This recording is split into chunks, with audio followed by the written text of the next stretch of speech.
प्यारे बच्चों, आज हम सब digestive system of human beings मनुष्यों में पाचन की क्रिया किस प्रकार से संपन्न होती है, इसका हम अध्ययन करेंगे। आज हम सब देख रहे हैं कि पाचन की क्रिया में मनुष्य के डाइजेस्टिव सिस्टम का एक आपको फिगर दिखाई दे रहा होगा, जिसमें हम आपको बता दें कि मनुष्य में डाइजेशन की प्रक्रिया प्रारंभ होती है। पाचन की क्रिया उसके बक्कल कैविटी अर्थात उसके माउथ पार्ट से यहाँ से प्रारंभ होती है। और आप देख रहे होंगे कि फूड उसके माउथ के रास्ते जाएगा और फिर यहाँ पे बक्कल कैविटी पे पहुँचेगा। बक्कल कैविटी माउथ में टीथ होते हैं, दांत होते हैं, टंग होती है और इसके बाद में इसमें सलेवरी ग्लैंड, ये सलेवरी ग्लैंड हैं। सलेवरी ग्लैंड ह्यूमन में 3 पेयर्स सलेवरी ग्लैंड होते हैं। याद रखिएगा, मनुष्य में सलेवरी ग्लैंड 3 पेयर होते हैं जिनके द्वारा सलाइवा निकलता है और फिर फूड मटेरियल यहाँ से आगे की तरफ बढ़ता है। आगे जाता है तो ये फिर ओइसोफेगस, यहाँ पे देख रहे होंगे ओइसोफेगस नली में पहुँचता है और यहाँ पे ओइसोफेगस नली से फिर ये सीधे स्टमक में आता है। स्टमक में फूड मटेरियल आता है स्टमक में और स्टमक से फूड मटेरियल फिर सी आकार के ड्यूडेनम में पहुंचता है। स्टमक में एक काम और भी होता है कि इसके दीवालों से HCl का सेक्रीशन होता है, HCl, और यही HCl के निकलने के कारण ये एसिडिक बेस में बदल जाता है और यहाँ से फिर ये फूड मटेरियल सी आकार के ड्यूडेनम से होता हुआ स्मॉल इंटेस्टाइन में आता है। यह है इसका स्मॉल इंटेस्टाइन और फिर स्मॉल इंटेस्टाइन से यह फूड मटेरियल फिर जाता है, ये देखेंगे यहाँ पे, ये इसका लार्ज इंटेस्टाइन है यहाँ पे, और यहाँ पे फिर आकर के अपचा भोजन अनडाइजेस्टेड फूड मटेरियल रेक्टम में इकट्ठा होता है और ये इसका एनस भाग है और यह एनस से बाहर हो जाता है। तो इस पूरे नली को जो माउथ से शुरू होता है ओइसोफेगस, ओइसोफेगस से स्टमक, स्टमक से ड्यूडेनम, ड्यूडेनम से स्मॉल इंटेस्टाइन, स्मॉल इंटेस्टाइन देखेंगे बहुत क्वाइल सी रचना है, बीच में रखा हुआ है। उसके बाद में आता है लार्ज इंटेस्टाइन और लार्ज इंटेस्टाइन के बाद में फिर रेक्टम, एनस। ये पूरी एक नली नुमा संरचना होने के कारण इसलिए इसका एक नाम एलिमेंट्री कैनाल भी है। इसे हम एलिमेंट्री कैनाल कहते हैं। बच्चों आगे देखेंगे। अब आपको देखिए एलिमेंट्री कैनाल को एक सीधे रेखा में दिखाया जा रहा है। यहाँ पे अगर आप बहुत ध्यान से देखेंगे तो आप एक चीज़ हमें देख पाएंगे कि एलिमेंट्री कैनाल को एक सीधी रेखा में अगर फैला दिया जाए तो कुछ इस तरह से ये दिखाई देगा और एक मैन में 7 से 8 मीटर लॉन्ग एलिमेंट्री कैनाल होती है। 7 से 8 मीटर तक लंबी एलिमेंट्री कैनाल होती है, 7 से 8 मीटर तक लंबी एलिमेंट्री कैनाल होती है। आते हैं सबसे पहले माउथ, माउथ के बाद बक्कल कैविटी। बक्कल कैविटी में देखिए सलेवरी ग्लैंड जैसा मैंने बताया। उसके बाद में फायरनिक्स रीजन आता है, फायरनिक्स के बाद में ओइसोफेगस आता है और ओइसोफेगस के बाद में अगला भाग आता है वो आपका आता है ओइसोफेगस से स्टमक, स्टमक भाग और स्टमक से ड्यूडेनम, ड्यूडेनम के पास ही गाल ब्लैडर और लीवर से बाइल जूस आता है, पैंक्रियास से पैंक्रियाटिक जूस आता है और यह फिर स्मॉल इंटेस्टाइन में आता है। यहाँ पे देखेंगे स्मॉल इंटेस्टाइन के अंदर ही ड्यूडेनम को रखा गया है। ड्यूडेनम को, जो ड्यूडेनम के बाद में अगला भाग है उसको जेजुनम और इलियम, ये तीनों ड्यूडेनम, जेजुनम और इलियम, पहले जेजुनम फिर इलियम और सबसे पहले डेडुनम जो सी आकार का होता है, सी आकार का ये भाग और फिर जेजुनम और फिर इलियम, इन सभी को मिलाकर स्मॉल इंटेस्टाइन बोला जाता है। तो याद रखिएगा, कभी कभी पूछता है स्मॉल इंटेस्टाइन के कितने भाग, डेडुनम, जेजुनम और इलियम। उसके बाद में आता है यहाँ पे देखेंगे लार्ज इंटेस्टाइन, ये है लार्ज इंटेस्टाइन, इसके 3 भाग, सीकम, कोलन और रेक्टम, सीकम, कोलन और रेक्टम। याद रखिएगा जहाँ पे स्मॉल इंटेस्टाइन ये और लार्ज इंटेस्टाइन ये दोनों मिलते हैं, यहीं पे एक संरचना बनती है जिसे हम अपेंडिक्स कहते हैं। ये इस समय वेस्टिजियल ऑर्गन है, और उसके बाद में रेक्टम के बाद में एनस आता है। ये था पूरी एलिमेंट्री कैनाल का एक सीधा सीधा डायग्राम जिसके द्वारा हम इसको देख पा रहे थे। और ये था इसका लीवर, और लीवर से जुड़ा हुआ गाल ब्लैडर। आगे आते हैं, इतने अंगों के बाद में फिर अगला ये है इसका बक्कल कैविटी। ये मनुष्य की बक्कल कैविटी है, जो आपको माउथ पार्ट दिखाई दे रहा होगा, ऊपर नीचे लिप्स देखिए, ये है लोअर लिप्स, ये पोर्शन इसका लोअर लिप्स है, ये अपर लिप्स होता है। और लिप्स के अंदर देखेंगे तो आपको यहाँ पे टीथ दिखाई दे रहे होंगे, दांत, इधर भी टीथ आपको दिखाई देंगे, तो अपर टीथ और लोअर टीथ दोनों दिखाई देगा। इसके नीचे आपको यहाँ पे देखिए टंग दिखाई दे रहा है, ये भाग इसका टंग का है। अंदर की तरफ देखेंगे तो प्लेटाइन टॉन्सिल दिखाई दे रहा होगा, ये वाला भाग प्लेटाइन टॉन्सिल। वल्वा दिखाई देगा आपको, साफ्ट प्लेट, ये जो तलवा होता है, तलवा जो ऊपर की तरफ का कठोर भाग यू आकार का होता है अंदर गड्ढे की तरफ, उसे साफ्ट प्लेट बोलते हैं। और टीथ दिखाई देता है। तो ये था बक्कल कैविटी, एक नॉर्मल ह्यूमन की बक्कल कैविटी। आते हैं टंग्स सरफेस सोइंग लिंगुअल पेपली। याद रखिएगा कि टंग पे जो हमें टेस्ट का ज्ञान कराता है, स्वाद का, उस पर बोलते हैं लिंगुअल पेपली। इस लिंगुअल पेपली के कारण ही हमें टेस्ट का ज्ञान होता है। इसको आप ध्यान से देखेंगे तो आपको पता चलेगा कि एक मांसल अंग होता है, इसमें फ्लेक्सिबल होता है ये, और इसमें किसी भी प्रकार का कोई बोन नहीं पाई जाती, हड्डी नहीं होती है, बल्कि ये कार्टिलेज की बनी होती है।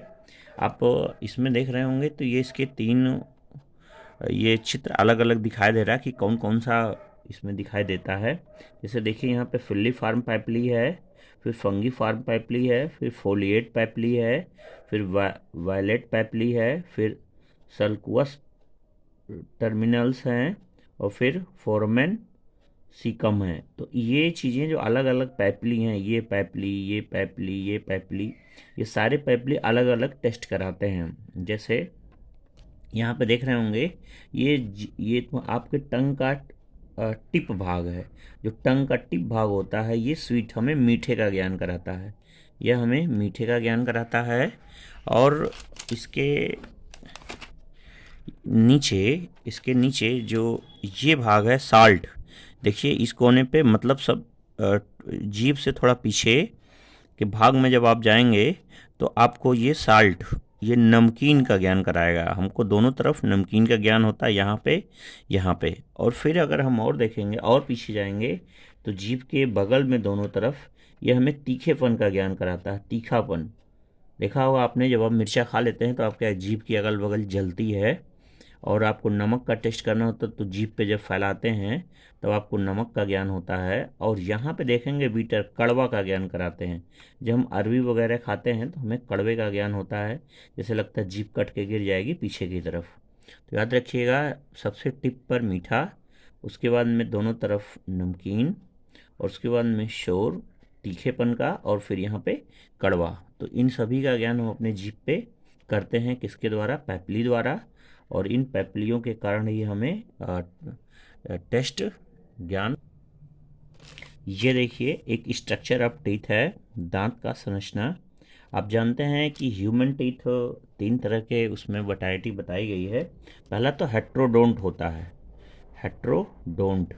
हेट्रोडोंट का मतलब ये चीज़ होता है कि इस प्रकार के जो टीथ होते हैं वे साइज, शेप और टाइप में अलग अलग होते हैं, इसलिए हम हेट्रोडोंट कहते हैं।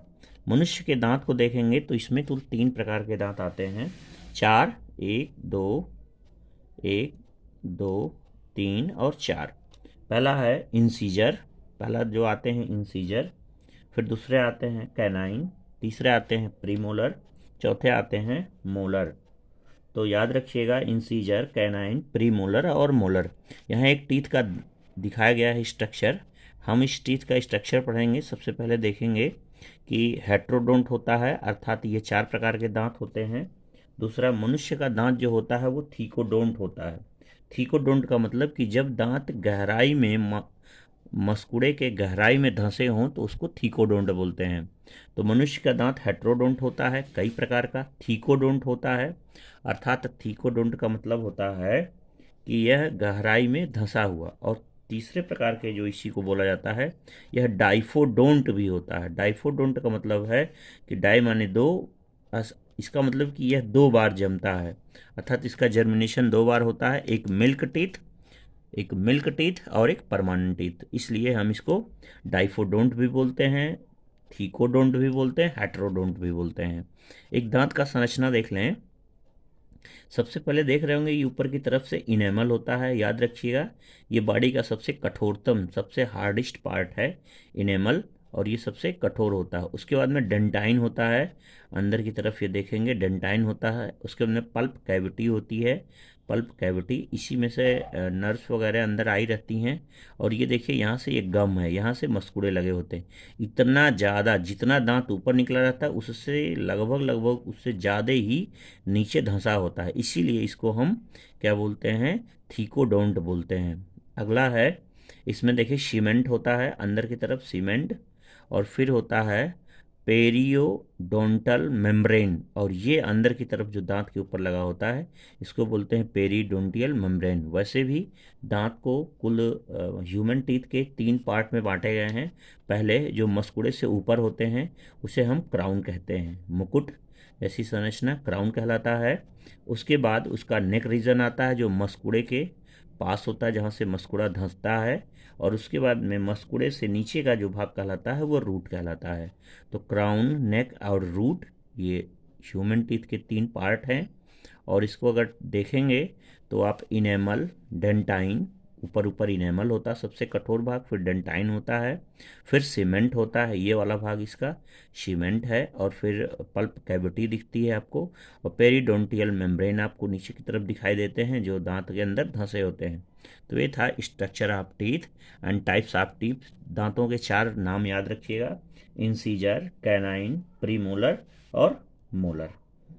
अब आते हैं डेंटल फार्मूला। आपको डेंटल फार्मूला बता दें। डेंटल फार्मूला में अगर चाइल्ड का आप देखते हैं, डेंटल फार्मूला चाइल्ड का, तो चाइल्ड का जब आप डेंटल फार्मूला देखते हैं तो समझ लीजिएगा ये पहली बार जम रहा है, इसको मिल्क टीथ बोला जाता है। इसको क्या बोला जाता है, मिल्क टीथ। जो बच्चों में दांत जमता है उसे मिल्क टीथ बोलते हैं। और मिल्क टीथ जब आप देखेंगे तो ये जमता है 2102/2102, और इसको जब आगे हल करेंगे बाई 2, अर्थात कुल 20 प्रकार के दांत होते हैं। एक चीज़ और, हम दांतों का जब अध्ययन करते हैं तो हाफ इस तरह से जबड़ा ऊपर, हाफ जबड़ा नीचे, और इसको 2 भाग कर लेते हैं। इसी को ऊपर यहाँ पे देखेंगे 2102, और यहाँ पे भी 2102, इसी का बटा करके इसका डबल कर दिया जाता है, डबलिंग। तो याद रखिएगा 2 1 3 2 5, ये 5/5 और 5 5 × 2 = 10, अर्थात 10 ऊपर 10 नीचे बच्चों में दांत होते हैं। ये था बच्चों के दांत। अगर किसी एडल्ट के टीथ आप देखेंगे, एडल्ट टीथ जिसे कि परमानेंट टीथ किया जाता है, क्योंकि ये एक बार जमने पे दोबारा नहीं जमता है। अब आप इसे देखेंगे तो परमानेंट टीथ मैन में क्या दिखाई देगा, मैन या वुमेन हो, दोनों में एक ही प्रकार के टीथ जमेंगे। 2123/2123 × 2 = 32। आप इसे जोड़ेंगे तो 8 आएगा, 8/8 × 2 अर्थात 32। एक चीज़ इसमें देखना है, तो ये भाग होगा इंसीजर पहला, दूसरा कैनाइन, तीसरा प्रीमोलर, चौथा मोलर। मतलब मनुष्य के हाफ टीथ में अगर केवल इतने ही भाग देखा जाए, यहाँ के हाफ टीथ के भाग को, तो ये पार्ट है। तो यहाँ से अगर देखेंगे तो 2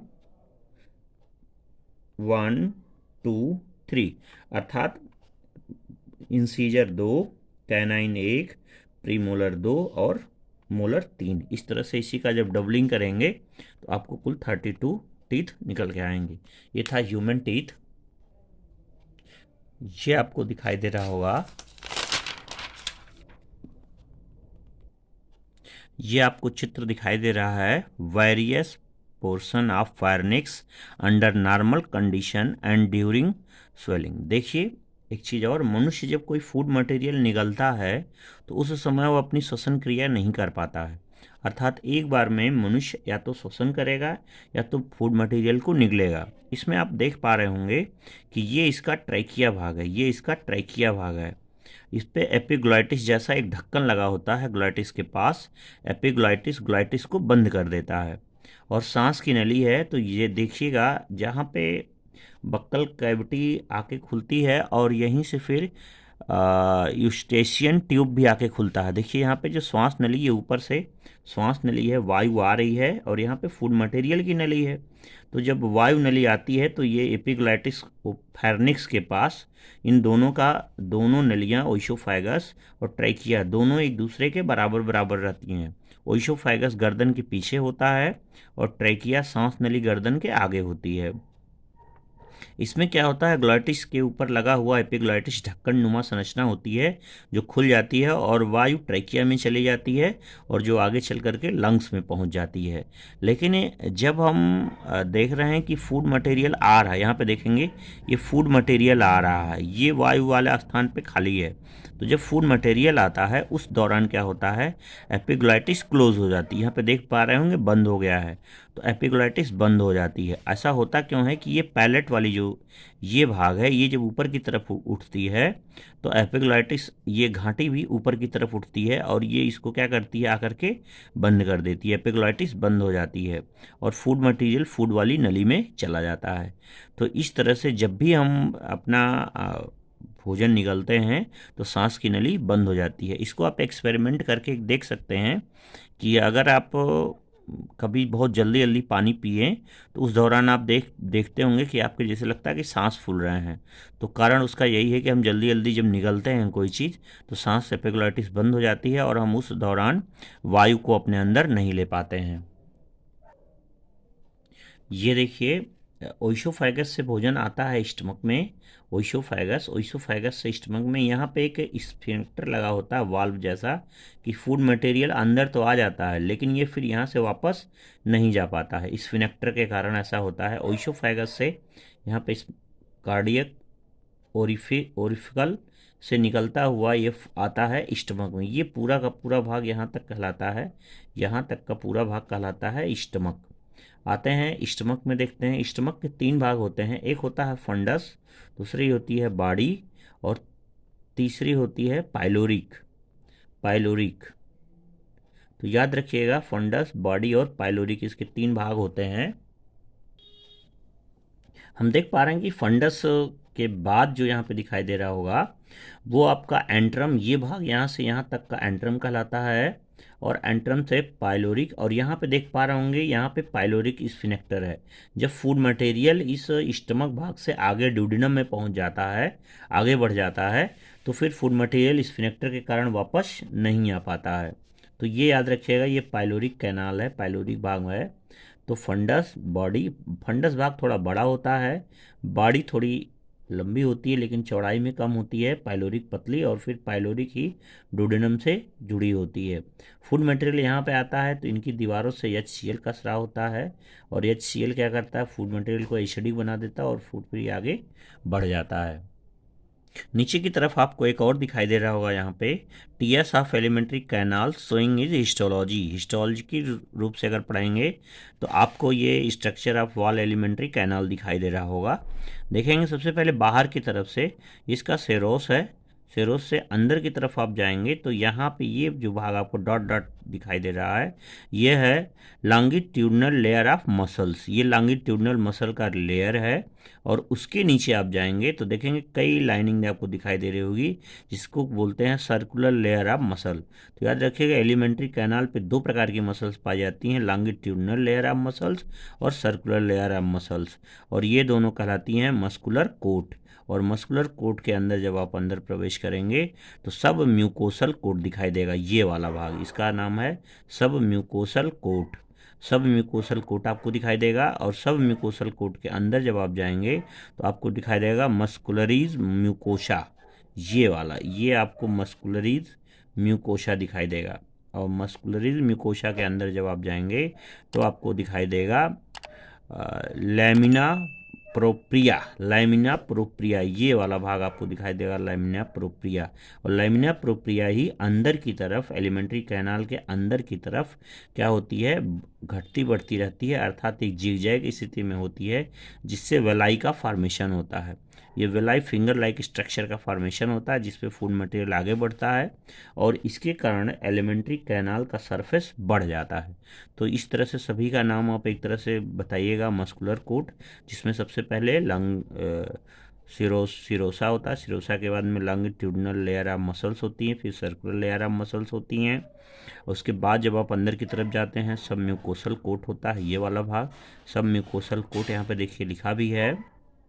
उसके बाद में मस्कुलरी म्यूकोशा होता है, फिर अंदर की तरफ जाएंगे तो सबसे अंदर म्यूकोशा होता है, और फिर लैमिना प्रोप्रिया होती है, और लैमिना प्रोप्रिया ही आगे चल करके वेलाई का फॉर्मेशन करती है। तो ये था ATS of alimentary canal showing it the histology. ये देखिए salivary glands in human beings. Salivary gland कौन कौन सी होती हैं, जैसा मैंने बताया कि 3 पेयर्स सलेवरी ग्लैंड होती हैं, 3 जोड़ी। पहला आता है जो कान के पास होता है ऊपर की तरफ, यहाँ पे ये इसका कान अगर है एयर, तो ये इसको बोलते हैं पैरोटिड ग्लैंड, जिससे कि आप पढ़ पा रहे होंगे, पैरोटिड ग्लैंड होता है। जीभ के नीचे जो ग्रंथि होती है उसको बोलते हैं सबलिंगुअल ग्लैंड, और जो उससे नीचे की तरफ गर्दन के पास होती है सब मैंडिबुलर ग्लैंड, मैंडिबुलर बोन के पास जो होती है सब मैंडिबुलर बोन। तो इस प्रकार से हम देख पा रहे हैं कि एक कान की तरफ एक पैरोटिड ग्लैंड, जीभ के एक तरफ सबलिंगुअल ग्लैंड एक, और सब मैंडिबुलर ग्लैंड एक होती हैं। और इस पे ऊपर की तरफ यहाँ पे देख पा रहे हैं टंग होगा, बक्कल कैविटी होगा, ये एक एक जोड़ी में होती हैं, इसलिए इसे हम 3 पेयर्स कहते हैं। याद रखिएगा, जो पैरोटिड ग्लैंड होती है वह माउथ में आकर के खुलती है ऊपर की तरफ से, और एक नली द्वारा खुलती है। इस नली का नाम होता है स्टेनसेंस डक्ट, स्टेनसेन डक्ट।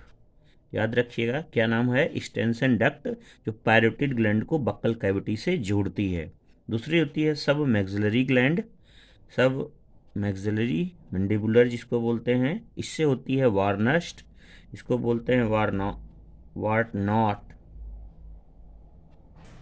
इसको बोलते हैं वार्टन डक्ट्स। ये देख पा रहे होंगे आप, यहाँ वाली ये डक्ट जो सब मैंडिबुलर ग्लैंड को आके यहाँ पे जोड़ती है उसको वार्टन डक्ट बोलते हैं। ये जो सब लिंगुअल को जाके खोलती है यहाँ पे नली, ये जो नली जाके खोलती है उसको बोलते हैं रिविनस डक्ट। तो याद रखिएगा, सब लिंगुअल रिविनस डक्ट, सब मैंडिबुलर को जो डक्ट ले जाती है वार्टन डक्ट्स, और पैरोटिड ग्लैंड को जो जोड़ती है स्टेनसेंस डक्ट। बस आज इतना ही, वीडियो बहुत बड़ा ना हो जाए इसके लिए छोटा किया जा रहा है।